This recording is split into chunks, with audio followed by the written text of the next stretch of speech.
Welcome, Leo. I have pulled for you the Hierophant card for this full moon in Leo on the 12th of February. The full moon is really allowing you to gain some real clarity and illumination around your place of belonging.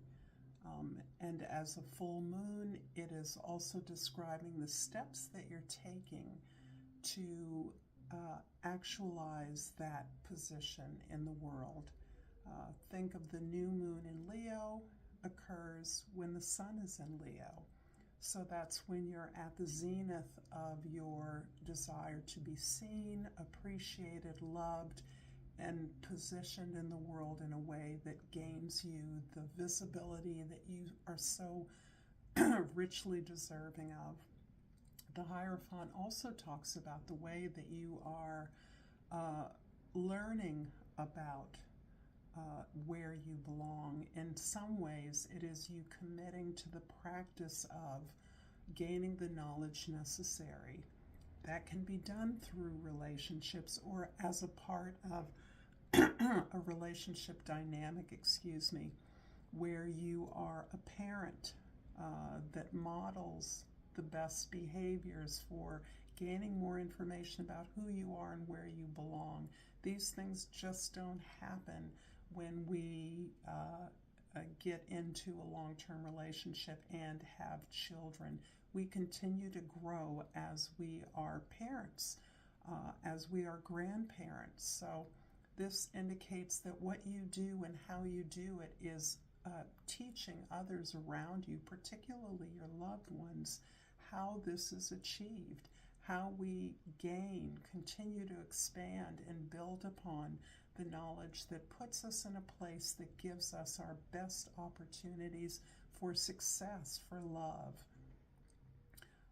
And this is indicating that you are committed after some time of going through a number of conventional programs that were pieces and parts of the way that you are understanding your skill set and your purpose better. This is a general reading, Leo, so it isn't going to resonate for all of you. If you're interested in a personal reading, information for that is in the description box below. I'm experimenting with this format so that the end screens show up a little bit better at the end of the video. In case you make it to the end, I usually attach more content if you've enjoyed this content. So welcome. This is Regina. I'm Regina at Pacific Tarot, and I am looking at your social identity, the way others see you. Here we have the Eight of Cups. You're definitely moving away from some relationship structure that you have been engaged in for a long time. This can be a professional job, employment, kind of work that you've been doing, community of work, colleagues. This can be family or conventional relationships as well that have operated in a certain way that is no longer satisfying to you. The feeling I get here is that you are restless.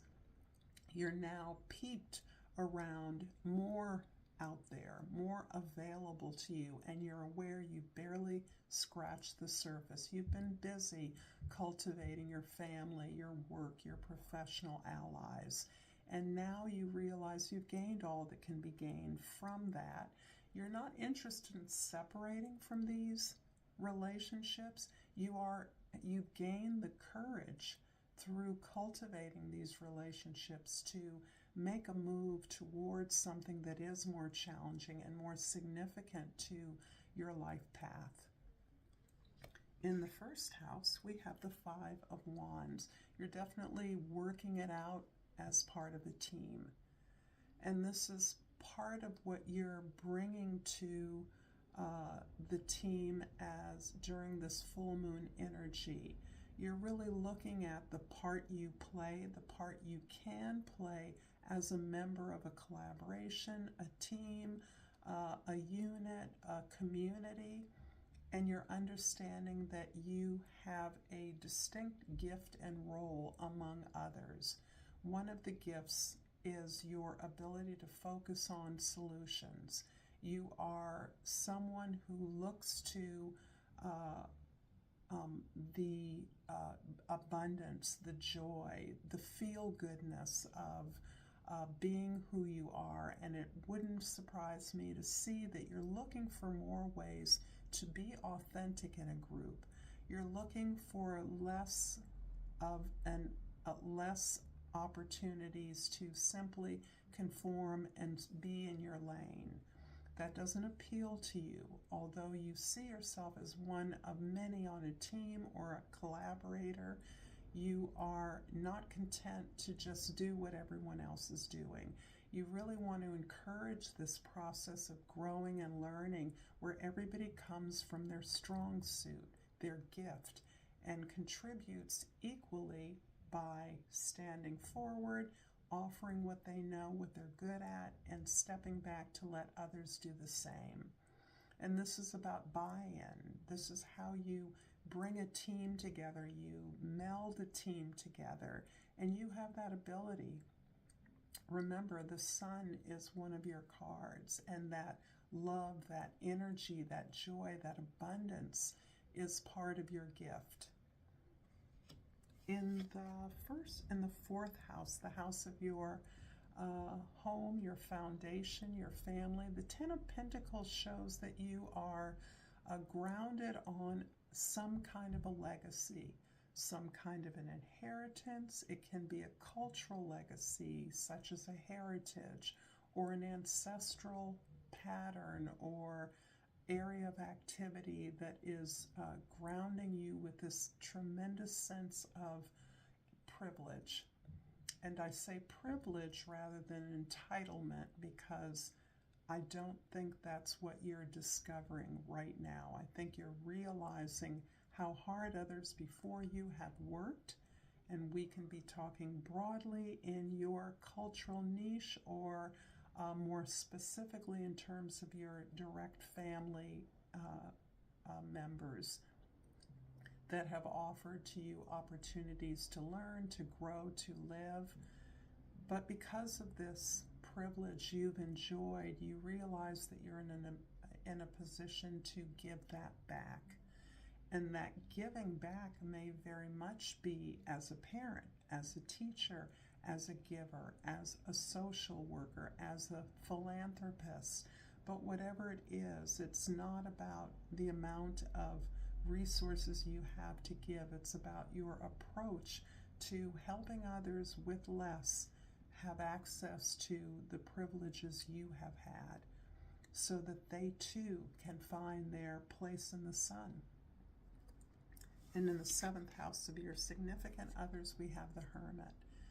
The Hermit is about the way that you're listening to yourself when it comes to relationships, long-term or significant relationships, the way that you need to create solitary, sacred space around your own experiences in order to learn from them. There's a feeling here that you have taken a lot for granted in your relationships, and that can be by virtue of having plentiful partners, opportunities, interest from others, but you have become aware that there is something hollow about the couplings or the way that you have been mutually attracted to others. Perhaps there was less of a desire or ability to sink beneath the surface, at least initially, and you're really rethinking that now. You're really taking things on face value and giving yourself time to adjust, to consider, to entertain the possibilities that any partnership, including friendship, relationship with your children, your parents, your work colleagues, the impact it can have on you in the most positive way. And that includes the mutual aspect of you having a positive impact on others who you desire that it is mutual. You're not looking for a one-way street here. You're looking for support. You're looking for interest, desire, things in common, interests that you can share. This is what is helping you grow and helping you find your place. I hope this reading is resonating for you. If so, please like this video, please share this with others, and please subscribe to my channel, Pacific Tarot. And I've pulled the indecision card. I use my intuition in all aspects of my life. This is a powerful energy that I feel you in. There's a lot of private, inner work that you are doing, and that requires you to take a lot of space and time. There's something like a very careful, deliberate ability for you to process the information you're receiving in the moment. As a Capricorn, this is something I know very well. People have often considered me not very smart or not having anything to say, when simply, as you know, I have plenty to say, when actually it takes me a while to take things in. That is quite likely because you're taking in a lot of energy when you're exposed to people or new ideas. You're not just taking in their words. You're taking in everything about them, their energy, their mood, the context. You can possibly pick up on all kinds of energies from a person that is distinct or related to what they're saying. So it can take you a while to actually process information, and that can lead to even a slower process of decision making. Now, decision making is different from following your intuition. And your intuition quite likely knows things like that. However, you're not content to make what might appear to be an impulsive or snap decision. You really want to know that the decision you've come to, the choice you're making, is backed up with some empirical evidence, right? What are their behaviors? What is their history? These are just examples of how intuition helps you make decisions, but does not spare you from what can be a very laborious process of weighing pros and cons. In the first house, the Five of Wands is clarified by the Warrior of Staffs. Yes, you have that fiery energy when it comes to working with others, working through your relationships, finding solutions, learning more to bring to the table. You are all about your heart's inspiration. You are all about being authentic and true. You are excited, you're jazzed up. You like being a part of a team, and you enjoy the process of finding, understanding how to work with others. This is how you learn about yourself, and this is something that allows you to feel that you're addressing or expressing yourself authentically when you are learning as you go. In the fourth house, the Ten of Pentacles is clarified by the Nine of Swords. There has been a lot of heartache that may be attached to the kind of foundational heritage or legacy that you've experienced in your life. There may have been a lot of sadness in the accumulation of resources by those that are gifting the resources to you. That's an example. There's a lot of pain, a lot of suffering. There may have been a lot of trauma in a family that had some resources that they were able to contribute to your family, to your home life, to your early education, as an example.